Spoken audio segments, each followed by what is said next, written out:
Assalamualaikum dan selamat datang kepada Dr. Osman dan rekan-rekan sekalian. Hari ini kami daripada Kumpulan Ibu akan membentangkan cadangan projek kami, iaitu satu projek Eko Pelancongan yang berkonsepkan budaya orang asli yang kami namakan sebagai Taman Warisan Orang Asli di Hutan Ipoh, Kuala Lumpur, Tapah. Ahli kumpulan saya adalah saudari Nuraida Wazir, saudara Harizan Abdul Manaf dan saudara Ku Wika. Baiklah, saya akan memulakan pembentangan saya dengan skop pertama, iaitu kenyataan permasalahan. Tercetusnya idea Taman Warisan Orang Asli ini disebabkan oleh dua faktor utama. Faktor pertama adalah faktor kependudukan, di mana kami mendapati dalam faham penduduk Cameron Highlands adalah kepadatan penduduk tertinggi orang asli di negeri Perak, iaitu sebanyak 56.04%. Faktor kedua adalah faktor kawasan, di mana hutan Ipoh Kuala Lumpur Tapah memang terkenal sebagai kawasan perkirahan di kalangan penduduk tempatan. Kepentingan projek adalah sebagai projek pertama yang mempopularkan kebudayaan orang asli dan tambahan sektor pelancongan yang mencirikan kelainan di negeri Perak. Skop kedua adalah misi projek. Misi utama projek ini adalah membantu kerajaan negeri Perak untuk mempertingkatkan sektor pelancongan amnya melalui kegiatan ekonomi orang asli yang dikumpulkan di Taman Warisan Orang Asli Hutan Ipoh Kuala Lumpur. Baiklah, skop yang ketiga adalah objektif projek. Terdapat 4 objektif projek Taman Warisan Orang Asli. Objektif pertama adalah untuk mengumpulkan peniaga-peniaga kecil orang asli yang selama ini berniaga di sepanjang jalan menuju ke Cameron Highlands. Objektif kedua adalah untuk menarik lebih ramai pelancong supaya berkunjung ke hutan Ipoh Kuala Lumpur. Objektif ketiga adalah sebagai pusat pemasaran produk orang asli selain daripada pusat pelancongan, di mana Taman Warisan Orang Asli akan berperanan sebagai pemasar produk-produk terpilih orang asli untuk pasaran tempatan. Objektif terakhir adalah sebagai pusat pelancongan yang lebih dikenali di negeri Perak. Skop yang keempat adalah faedah projek. Faedah projek yang pertama adalah kepada kerajaan negeri Perak, di mana kerajaan negeri Perak akan mendapat sumber pendapatan yang bertambah daripada kemasukan pelancong. Faedah kedua adalah kepada orang asli itu sendiri, di mana orang asli yang menyertai projek ini akan mendapat pendapatan yang agak tinggi daripada sebelum ini dan lebih tetap. Faedah ketiga adalah kepada kami sendiri sebagai perancang dan pengurus Taman Warisan Orang Asli. Skop kelima adalah kajian pasaran. Kajian pasaran telah dikaji dari segi potensi pelancong, iaitu jumlah pelancong yang datang ke negeri Perak dan negeri Pahang, di mana kami mendapati jumlah pelancong yang datang semakin meningkat dari tahun ke tahun. Jumlah pelancong yang datang ke negeri Pahang perlu dikaji, memandangkan pelancong yang datang ke Cameron Highlands dimasukkan ke dalam senarai pelancong yang berkunjung ke negeri Pahang. Kajian yang kedua, kami mendapati hutan Ipoh Kuala Lumpur seringkali dijadikan kawasan perkhemahan kepada pelajar sekolah, IPT dan lain-lain. Ketiga adalah permintaan pasaran tempatan. Kami mendapati ada setengah premis yang memerlukan produk orang asli sebagai bekalan harian mereka.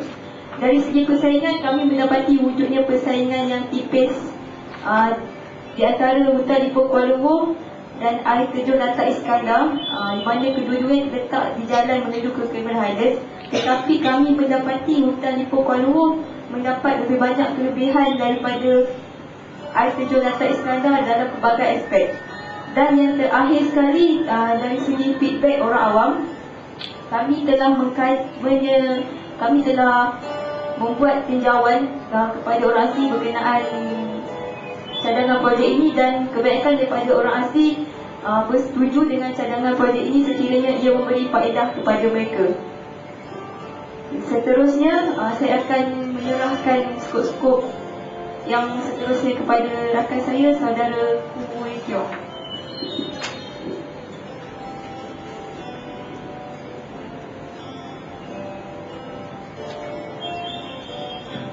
Selamat pagi. Yang pertama, keperluan projek.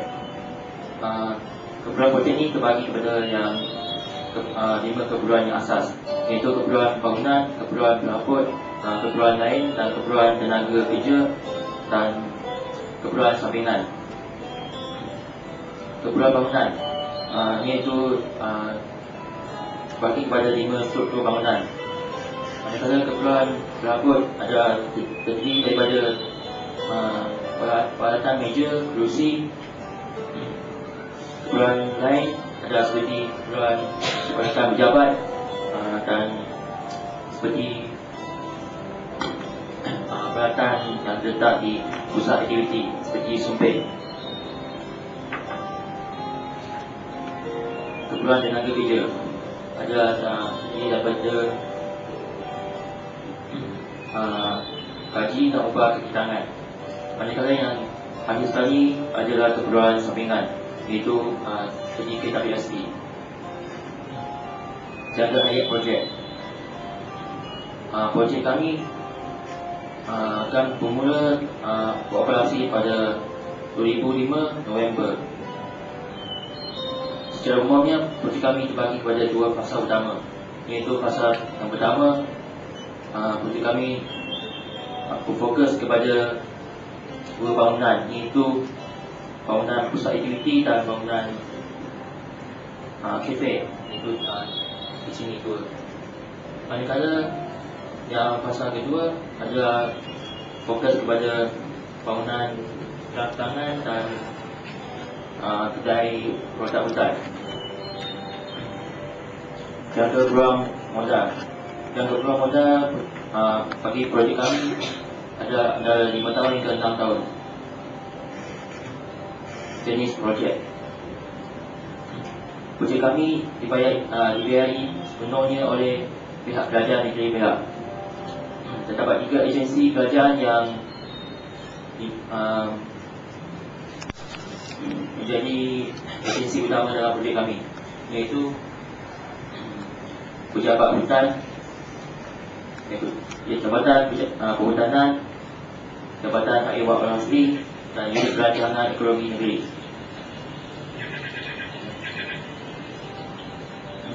Jabatan Perhutanan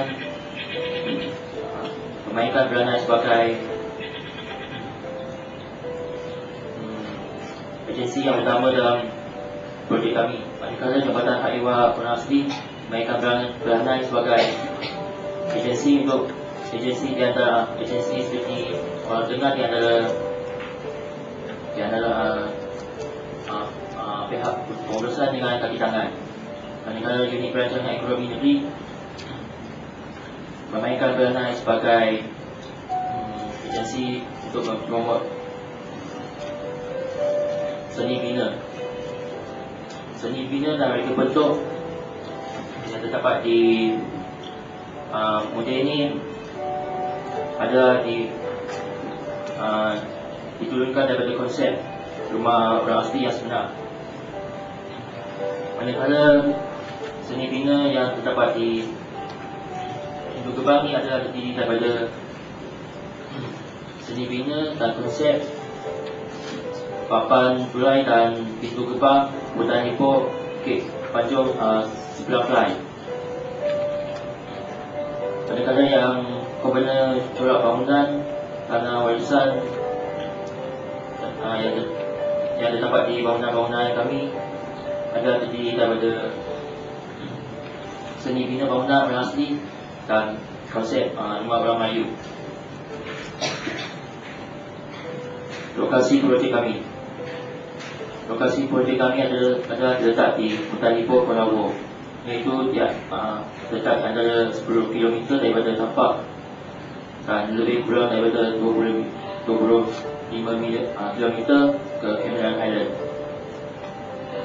Faktor pilihan lokasi.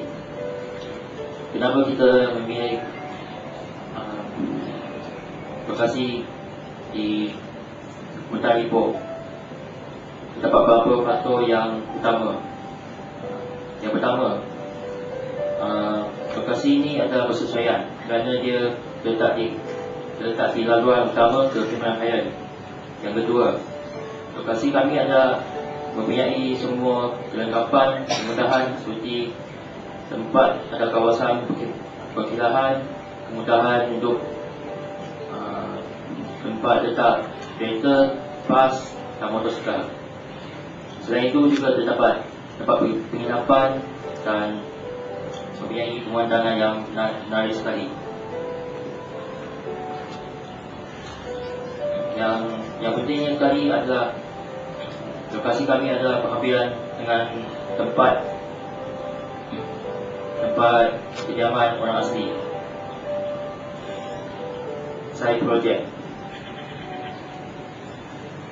Keseluruhan projek kami ada sebanyak 500 meter persegi. Model ini didulukan daripada plan asas projek kami, iaitu berskala 1:150 meter. Yang seterusnya akan diteruskan oleh Saudara Rizal.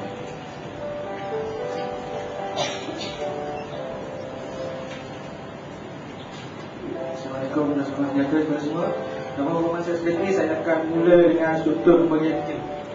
Kami telah membagi pada 4 bahagian, iaitu pengurus operasi dan kawangan Cik Noedah binti Mazin, ketua pusat aktiviti itu saya sendiri, Aizal Luanab, Institut Penerangan dan Pemasaran Hadiana Muhammad Daud, dan Ajudan Sumber Manusia dan Teknikal Kubu Kiok. Bagi kepulauan sumber-sumber pula, kami telah mendapati sebanyak 4 bahagian, iaitu kepulauan sumber kewangan. Sumber kewangan kami diterja sepenuhnya oleh Kerajaan Negeri Perak. Keduanya kepulauan sumber bahan mentah. Sumber bahan mentah ini kami dapati daripada peninggalan orang asli yang berpindah ke kawasan tersebut. Contohnya produk hutan dan kraft tangan. Produk tangan adalah seperti layar depan ini. Dan lagi bahagian KP pula, bahan mentah pula kami dapat daripada masyarakat tempatan yang berhampiran dan juga hasil ternakan orang asli yang sedia ada. Bagi kepulauan sumber maklumat pula, untuk mengelakkan projek kami gagal disebabkan tidak diterima oleh masyarakat setempat dan kalah dari segi pemasaran, kami telah mendapat kerjasama daripada 3 bahagian jabatan, iaitu Jabatan Luar Asli, Unit Perancangan Ekonomi dan Jabatan Peternakan Perak Selatan. Selanjutnya dari segi pengawalan, sistem pengawalan yang terdapat 4 bahagian juga, iaitu bahagian operasi kewangan yang menyelenggara bahagian kewangan agar lebih sistematik sama ada daripada segi dana ataupun keuntungan diperoleh. Keduanya bahagian pusat aktiviti, iaitu yang menyelenggara semua aktiviti yang berada di kawasan tersebut, contohnya aktiviti kamera. Ketiga, bahagian penerangan pemasaran yang lebih kepada bahagian promosi dan wakil jurucakap kepada para media. Dan kedepannya bahagian sumber manusia dan teknikal yang menguruskan segala permintaan bangunan. Anggaran belanjaan kerajaan negeri setiap bulan adalah sebanyak RM1,900. Anggaran belanjaan tambah warisan pula setiap bulan adalah sebanyak RM5,210. Dan anggaran untuk awal operasi dengan RM6,340. Kesannya sebulannya, kunci kira-kira yang kami buat adalah banyak RM417,884.44. Secara ringkasnya, penyumbang utama modal bagi projek ini adalah ditanggung sepenuhnya oleh Kerajaan Negeri Perak. Bahagian terakhir adalah pelan kontingensi, iaitu sebanyak 5 bahagian, iaitu beralih kepada produk lain. Sekiranya suatu produk itu sepertinya barangan hutan kekurangan, kami akan menambah kepada produk lain untuk mengalih perhatian kepada produk lain. Kedua adalah meningkatkan harga produk. Sekiranya harga produk itu kekurangan, kami akan meningkatkan harga sikit, dan ini adalah merupakan perkara biasa dalam perniagaan. Tambah produk dipasarkan pula termasuk sekiranya pengunjung kurang kawasan tersebut, kami akan memasarkan produk-produk kami ke luar ataupun ke pasaran luar. Keempat adalah penjelasan sembilan yang kita dapat dengan pusat aktiviti. Sekiranya pertambahan untuk aktiviti kembali melebihi daripada sepatutnya, kami akan mengambil kerjasama daripada orang asli. Dan kelima adalah promosi yang terusan. Untuk jangka panjang kami akan menjalankan operasi secara terus menerus. Sebelum perjalanan kami berakhir, kami akan membuat sedikit sorotan gambar-gambar yang kami hasilkan kami di kawasan tersebut.